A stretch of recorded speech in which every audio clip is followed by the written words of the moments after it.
All right, so today we're gonna be ranking the top 10 quarterbacks just based off the 2019 season and I guess just a little bit of what they've done in the past. Um, so just 1 through 10, we're gonna start at number one. Of course, is Patrick Mahomes. So Patrick Mahomes, of course, he got injured. Um, he started 14 games, and the game versus the Broncos, he left with that knee injury. But anyways, he did win. He did go to the Super Bowl and win Super Bowl MVP as well. He had 26 touchdowns to 5 interceptions. And I basically say he missed 3 games and he had 26 touchdowns, 5 interceptions. Um, he had a really good season. You know, he won the Super Bowl. He came back from a 24-point lead in the quarter. Well, deficit, 24-point deficit in the quarter. Um, there's no quarterback currently playing that is at a higher level than him. He's ridiculous. And then they said he just started reading defenses halfway through the season. Like his whole first year, he didn't read any defenses and he threw for 50 touchdowns. Like this guy is he's on another level. I've never seen anything like this. So he is at number one. Number two for me is Russell Wilson. Um, whether you fall behind by 24, 27, 20, if you have Russell Wilson,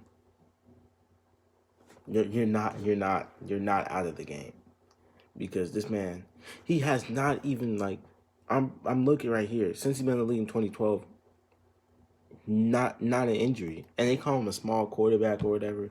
He hasn't missed it. Um, he's just a warrior. He'll fight. He won't give it up.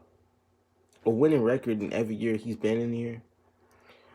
This year, 31 touchdowns to 5 interceptions, and he's amazing. Um, he's amazing. They should have beat the 49ers twice. Of course, they lost to the Packers, but the Packers maybe the Packers were a better team than um Seattle was. Russell Wilson played an amazing game, and he's number two for me. Like if Pat Mahomes is already off the list, and you telling me to pick a quarterback, I'm picking Russell Wilson. Three, we got Lamar Jackson. Now he won the MVP, and we saw the playoff game versus the Chargers. Everyone was saying that he can't throw the ball, and then he comes around and he just wins MVP. 36 touchdowns, 6 interceptions. Like he won the MVP, and he also rushed for 1,200 yards. If you can explain to me how that happens, like 1,200 yards rushing as a quarterback, and then he threw for 3,000, like 36 touchdowns. He's unbelievable, and he can only get better. Like that was just his second year. Like, bro, he has so much talent. He is so great that you just know that like it only goes up from here. Lamar Jackson,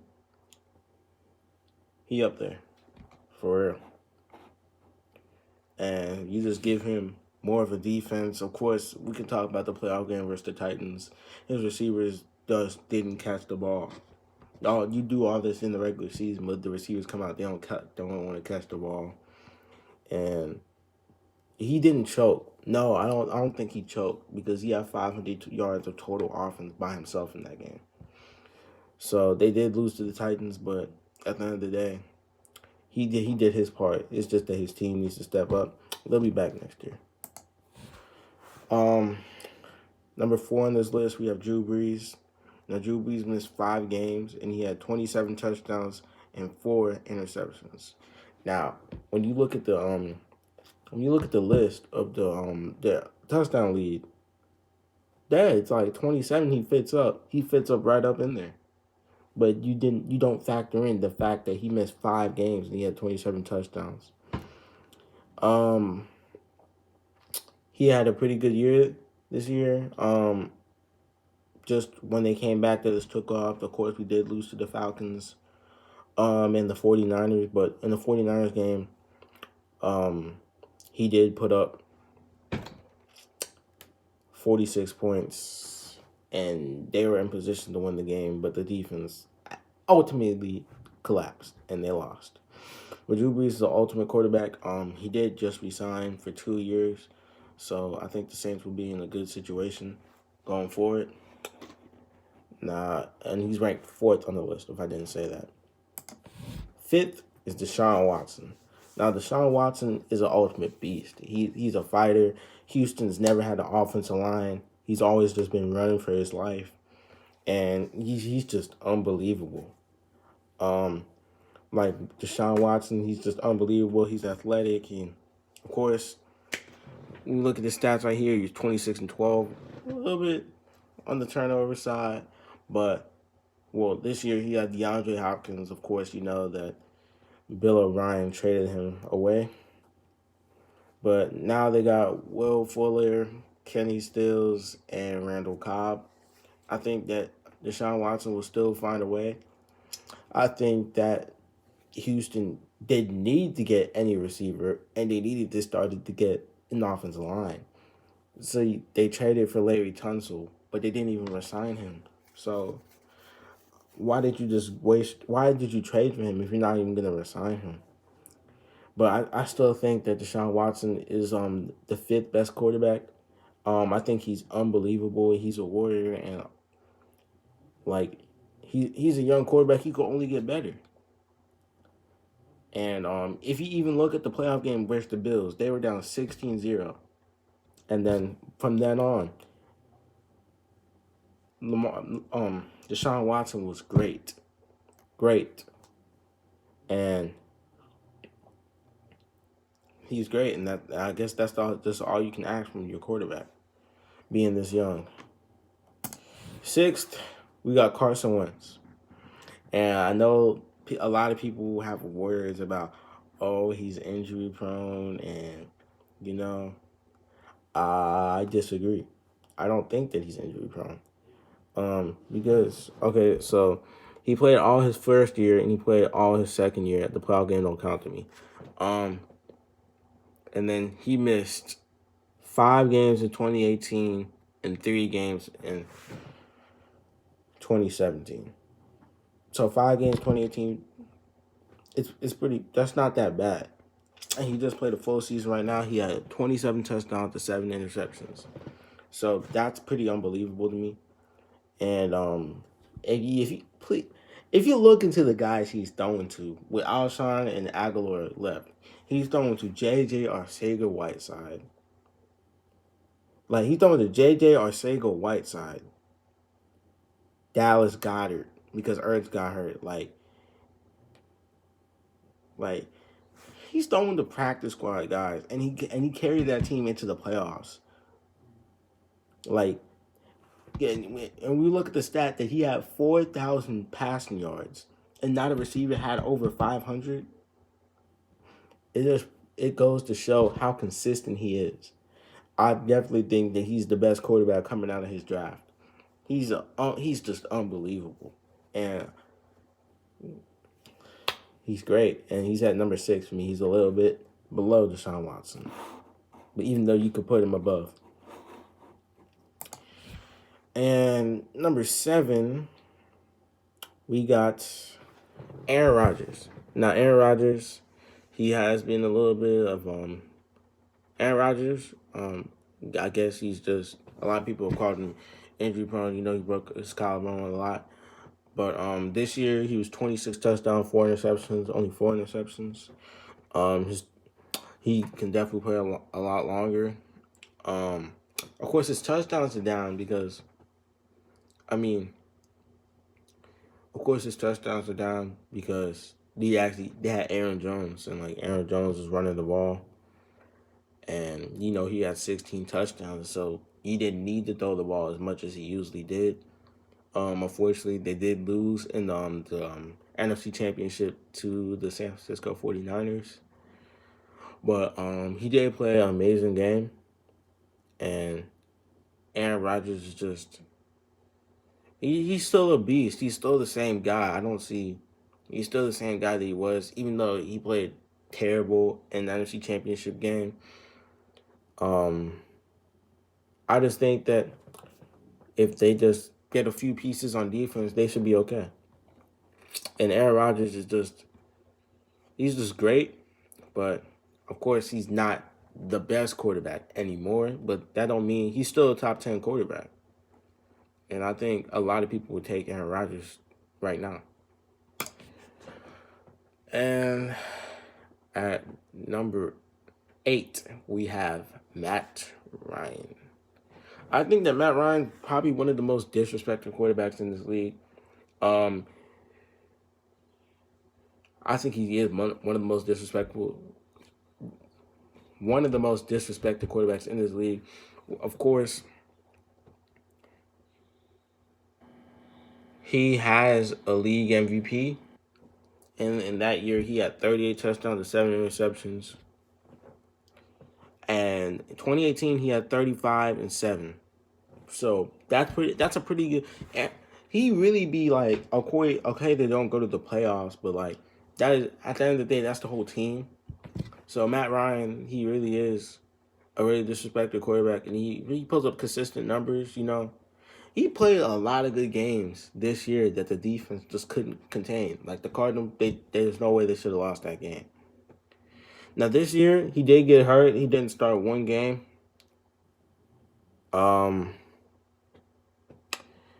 26 touchdowns, 14 interceptions. It wasn't the same team. Devontae Freeman isn't the same guy. Of course, he had Julio Jones, Mohamed Sanu got traded, Calvin Ridley. I think they're going to be really contenders next year, especially with Matt Ryan and Todd Gurley. I think there will definitely be what's going on. They're going to be making noise in that division, especially. Matt Ryan's a great quarterback. He puts up good stats. He's a pretty good. He's a really good quarterback, and I think that he's just really disrespected more than he should be. Number 9, we have Dak Prescott. He's the quarterback of the Cowboys. Still hasn't got his contract signed. This year, he was 30 touchdowns, 11 interceptions. He's at the bottom of the list because, yes, he put up numbers, 30 touchdowns, 11 interceptions. But at the end of the day, his yards, he almost threw 5,000 yards, but them yards came in either garbage time or against a lot of the garbage teams that he had to play. So, of course, they went 8-8. I think Dak Prescott, he's a top 10 quarterback, and he also just has room to improve. So, he has room to improve right now, but there's not that many people that you would take over Dak Prescott. I mean, he's a great quarterback, and you just got to give him his props and respect that he deserves. 10, we got Kirk Cousins. I know he's been talked about a lot, but he did end up winning the playoff game this year. He was 26-6, 26 touchdowns, 6 interceptions, and he was a Pro Bowler. He did end up winning the playoff game. He didn't start the last game of the season, of course. But he played. Kirk Cousins plays good, but he's just very unfortunate to play his worst games on like Monday, Sunday, Thursday night. That's when he plays his worst games, and then everyone's watching, and then they call him trash. I don't think he's that trash. I think he's a really good quarterback, and I think he put up numbers this year. He put up numbers last year, but they missed the playoffs. He put up numbers this year. That's pretty good. They went 11 and they either went 10-6 or 11-5. I'm not completely sure, but and then he played really good this year. They went into New Orleans and beat a really good team, and I just think that's the most you can do at this point. Kirk Cousins, he just needs to. He's got to hit on the deep ball just a little bit more, and he'll be okay. Now, honorable mentions are people that didn't make the top 10. Of course, we got Jimmy Garoppolo, ended up going to the Super Bowl in his second full year. Well, his first full year. He's been in the league since 2014, but it's the first time he played a whole season. 27 touchdowns, 13 interceptions. I'm gonna be honest, he's a liability. He's not playing good. He didn't play good in the Super Bowl. Kyle Shanahan, his job is trying to take him out of the game. 8 passes in the NFC Championship. Turned the ball over versus Minnesota, but they don't want him to throw the ball. We saw in Kansas City, he has Emmanuel Sanders over the top and he overthrows him by a good 5 to 7 yards. And if he catches that, that's a touchdown. And then all would have been forgotten. You do want to put some of that on Kyle Shanahan as well, but I think that he is a liability, and he just needs to progress more. He's still young, but he still needs to progress a little bit more. And Jimmy Garoppolo, he didn't make the top 10 list. He's the first honorable mention. Now the second one will be Tom Brady. Tom Brady, of course, is a 6-time Super Bowl champion. This year he had 24 touchdowns, 8 interceptions. Of course, he didn't really have that many weapons, but at the same time, he didn't play good in a lot of these games. He didn't throw a touchdown in the playoff game versus Tennessee. His last pass as a Patriot is ironic. Is actually a pick 6 to Logan Ryan. He played all the games this year. They did lose to Miami, which kind of lost them the home field advantage. Tom Brady, I think that he is declining, and he's just not the same guy as he was before. I know he's going to Tampa, but we're just gonna have to see what he does. I just want to see it. Of course, he has those weapons, but we just have to see how his arm is and how he performs, because he is 43, and they never say that someone's gonna fall off until they fall off. So Brady can be falling off any of these days. I'm not sure when it's gonna be, but we're already deciding to see slip in this play. That offensive line, of course, it was ranked this in 2019, but is it going to come back the same? And when you get Brady under pressure, when you get Brady under pressure is terrible. So if you get him under pressure, he just won't be the same guy as he always used to be. And last and not least is Ryan Tannehill. Of course, you know that Marcus Mariota started the season. They benched him. Ryan Tannehill came in the game, and since then they went 7-3. He had 22 touchdowns, 6 interceptions.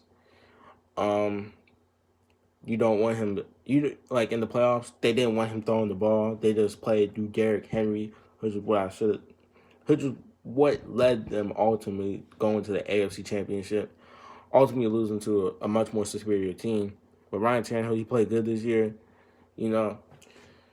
And they gave him an extension. I'm not sure if I agree with that. Ryan Tannehill, he played good last year, but let's see how he's going to play when he has expectations on his side. But, of course, I think that he is better than Marcus Mariota. Well, Marcus Mariota departing to Oakland. But I just want to see this consistency from Ryan Tannehill that we didn't see in Miami. Of course, his first year, he had 12 touchdowns, 13 interceptions. Second year, 24-17, 27-12, 24-12, 19-12, 17-9, 22-6. So he, at most, is mediocre. And he just has to prove that he can be more consistent. 22-6, we can do that. If he can play at that level that he played last season, they'll be okay.